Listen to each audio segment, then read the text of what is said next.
Good day, guys. Don Brown here, Mr. Too Easy. So, here's a few questions I'm going to answer. If you have a lot of money to transform the 14 to 16 acres at Southgate with no limitations holding you back, what would you do?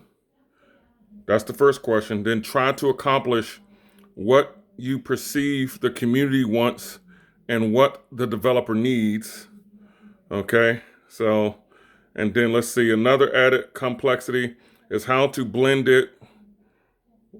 How do you blend it was the surrounding neighborhood amenities and assets? Okay, so this is how I would answer that question. Okay, it's to me it's pretty simple. Okay, so first of all, a lot of money um with no limitations. Gift cards are the Um, dry hump of Christmas oops. presents. Gift cards are the dry. Sorry, you always have limitations when it comes to money. Okay, but here's the short version. Okay, so let's say I had a lot of money with no limitations. How would I revamp the transformation of Southgate Mall with 14 to 16 acres? One, I would reach out to the community, find out what the community wants.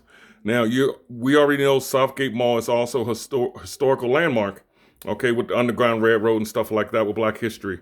Okay, so first, I would figure out what the community needs. Okay, the community needs a grocery store. Community needs some history to basically physically see it and remember it.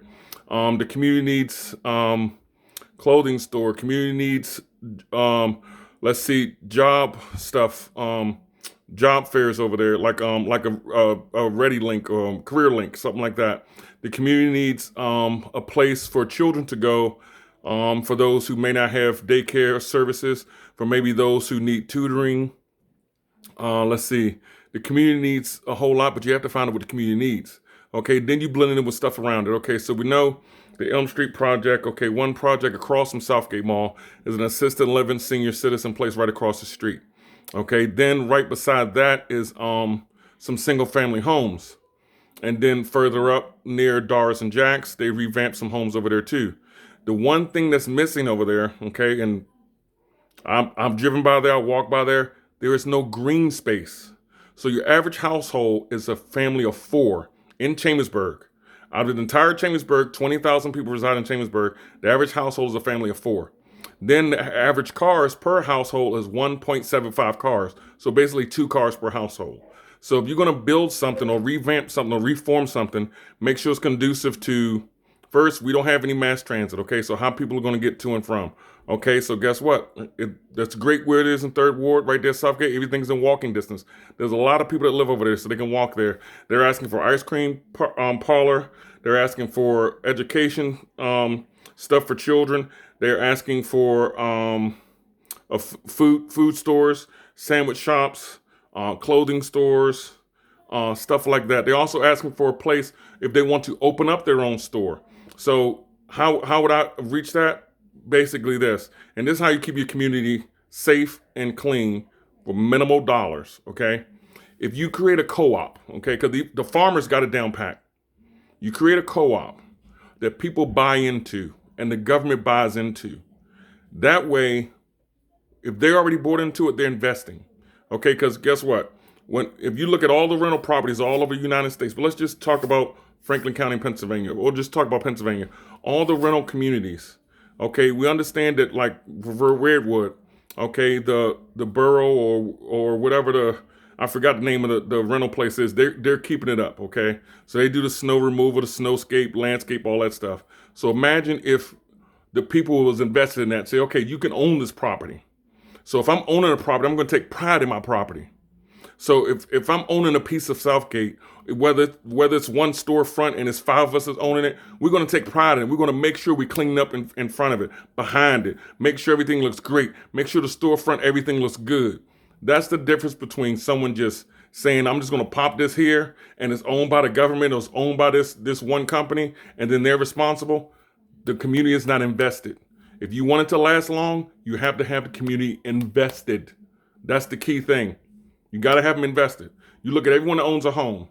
Everyone that owns a home, guess what? They invested. So the grass, the lawn is always cut. The snow is already removed. The bushes looks nice. There's no broken down cars in their driveway. They're invested.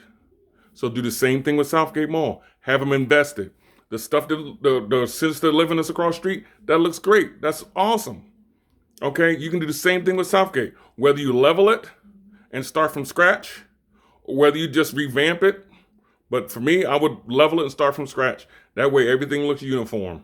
Okay, but the community has to be involved. The moment that the community is not involved and not excited about it, that's the moment you're going to lose it. Because when the community is involved, the community is the one spending their money. We can say, okay, the government owns it and they're going to give it back to the community.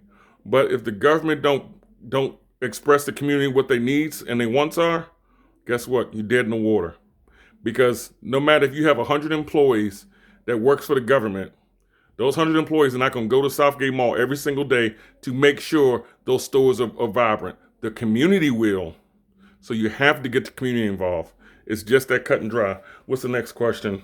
Right quick, so I won't have this too long. Okay. Another complex is blended in surrounding area. Yeah, I talked about that. Amenities and the assets, yeah. And yeah, it has to be. You have to get in order to proceed. What it says, to try to accomplish what the perceived the community wants and the developer needs. The developer, that's what he does. He or she develops. So once you get what the community needs, then they develop off of that. But when you just ghost develop, it seems like you're just doing it what you want to do. And when I say you, I mean the government, okay? Or developer. Developer say, oh, I have this dream and this is what we're going to put in there. And then you have a constituency of 2,000 people in the community area and they don't come out there. And then you wonder why it's going to get dilapidated. You wonder why no stores are going to stay in there because the community is not invested. It's just that simple. And have any other questions, let me know. Too easy.